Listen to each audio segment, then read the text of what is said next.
This was Renishaw Hall, the home of the Sitwell family for 350 years. It was first built in 1626 for George Sitwell, although there has been later additions to the house. George Sitwell was born in Eckington in 1601. His father died when he was just 6 years old, and his mother remarried a Mr. Wigfall. With Mr. Wigfall's own estate and having control of George's during his minority, he was able to increase his fortune and build a house in Renishaw where the stables now stand. When George's mother died, Mr. Wigfall remarried and had more children, and property that was promised to George went to the children from the second marriage. George built his house within sight of the Wigfall house, which hints at the anger he must have felt. However, in 1603, he went into partnership with the Wigfalls when they went into mining iron ore on a massive scale. They even built a blast furnace to forge it. George Henry Wigfall, along with two other local gentlemen, sent a letter to the House of Lords urging it to petition King Charles to meet Parliament in 1641.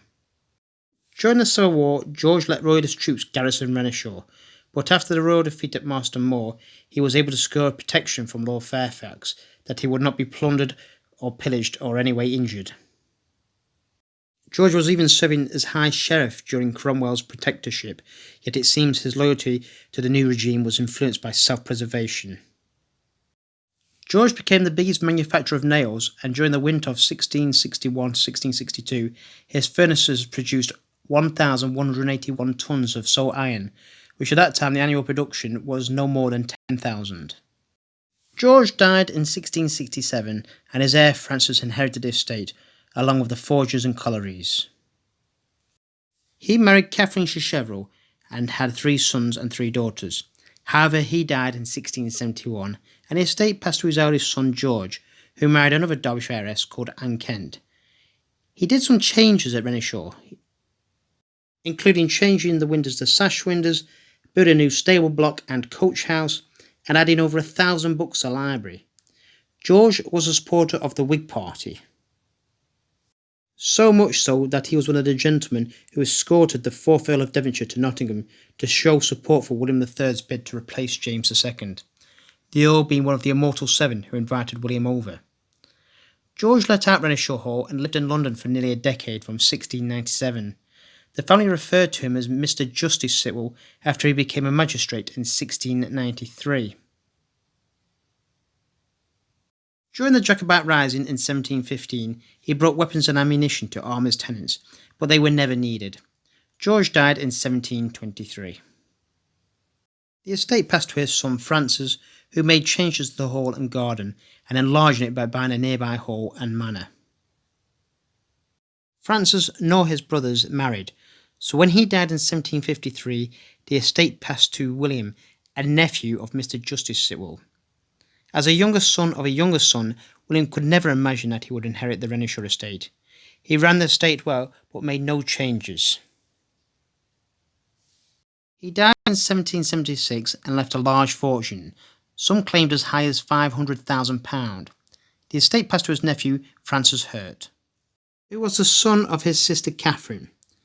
Francis had been formally adopted by his uncle William when he had reached the age of 21, and when his mother died, Francis lived at Renishaw in the summer and at the London home in winter.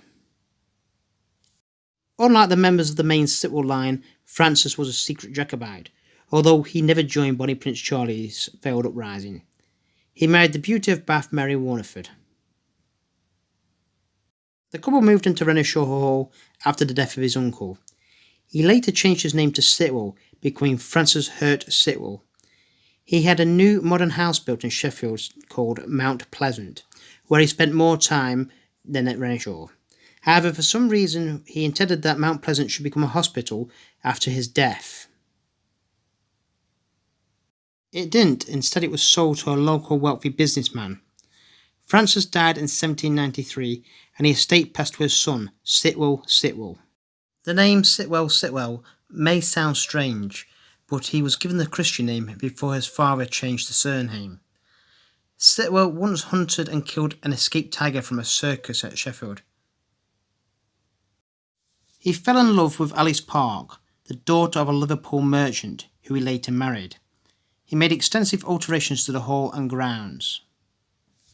He built new stables on the site of the old Wigfall house and was later made a baronet, but died aged 41 in 1811 to be succeeded by his son George. Today's resident is the daughter of the 7th Baronet, who still lives here.